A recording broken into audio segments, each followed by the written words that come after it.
বন্ধুরা, এই যে দেখুন সম্পত্তির লোভে মানুষ কতটা অন্ধ হতে পারে। ভিডিওর শুরুতেই দেখুন একজন বয়স্ক বাবা বুকে তীব্র ব্যথা নিয়ে ঘামতে ঘামতে মাটিতে বসে আছেন। তখন তার স্ত্রী ছুটে এসে শাড়ির আঁচল দিয়ে ঘাম মুছতে মুছতে বলে, ওগো তোমার কি হয়েছে, এত ঘামছো কেন? আমি জল নিয়ে আসছি। বাবা তখন অস্পষ্ট স্তরে বলেন, আমার বুকটা কেমন যেন করছে, আর পরক্ষণে মাটিতে লুটিয়ে পড়েন।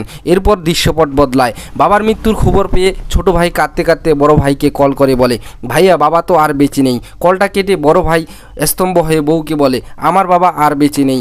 এটা শুনে তার অহংকারী বউ সম্পত্তির লোভে নিষ্ঠুরভাবে বলে ওঠে, মারা গেছে তো কি হয়েছে, আমাদের সম্পত্তির উপর তো সাপের মতো বসেছিল।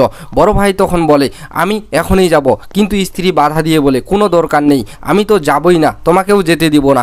আর তখনই রাগে অন্ধ হয়ে বড় ভাই স্ত্রীকে কষে এক থাপ্পড় মারে। এরপর গাড়ি নিয়ে তড়িঘড়ি করে বাড়ি ফেরার সময় বড় ভাইয়ের চোখে ভেসে উঠল শৈশবের স্মৃতি। কিভাবে সে ছোট ভাইকে ঘাড়ে নিয়ে ঘুরে বেড়াতো, গ্রামের মাঠে পথে খেলতো, গাছের ডালে বসে নিচে থাকা ছোট ভাইকে পরম আদরে জিলাপি খাওয়াই দিত। বাড়িতে পৌঁছতেই সে দৌড়ে গিয়ে সাদা কাফনে মোড়ানো মৃত বাবার পা জড়িয়ে ধরে কান্নায় ভেঙে পড়ে। আর তখনই ফ্ল্যাশব্যাকে ভেসে ওঠে অতীতের এক ভয়ঙ্কর দৃশ্য, যেখানে ফসলের মাঠে দাঁড়িয়ে এই বড় ভাইয়ের বউ শাশুড়িকে অপমান করে বলছিল, এখন পর্যন্ত সব একাই খেয়েছেন, এবার আমাদের ভাগ আমাদের দিয়ে দিন। মা তখন কেঁদে কেঁদে বলেছিল, তোমাদের এত কষ্ট করে পড়ালেখা শিখিয়েছি, বড় করেছি, এটাই কি তার প্রতিদান? তখন এই অকৃতজ্ঞ ছেলেই হাত নেড়ে বলেছিল, তোমরা কোনো উপকার করনি, ছোট ভাইকে তো বড় করেছ, আমার ভাগ আমাকে দাও। তখন বাবা রেগে পুত্রবধূর দিকে আঙ্গুল তুলে শাসন করে বলেছিল, লজ্জা করে না তোর এভাবে কথা বলতে?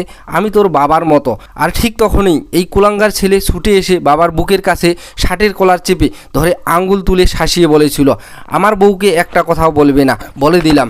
আর এরপর ফিতা দিয়ে জমি মাপামাপির সেই দৃশ্য শেষ হতেই বর্তমানে ফিরে আসে ছেলেটি। বাবার নিথর দেহের সামনে হাউমাউ করে কাঁদতে কাঁদতে সে বলে, বাবা আমাকে মাফ করে দাও, আমি অনেক বড় ভুল করেছি বাবা, অন্তত একবার আমাকে আগের মতো আদর করে ডাকো বাবা। কিন্তু হারিয়ে যাওয়া মানুষ তো আর ফেরে না। তাই বন্ধুরা, বাবা মা যতদিন বেঁচে আছে তাদের সম্মান করুন। পৃথিবীতে যারা নিজের জন্মদাতা বাবা মাকে সবচেয়ে বেশি ভালোবাসেন তারা আজ কমেন্টে ভালোবাসি বাবা মা লিখে ভিডিওটিতে একটি লাইক ও শেয়ার করে দিন, যাতে সমাজের এমন স্বার্থপর সন্তানরা এমন একটি চরম শিক্ষা পায়।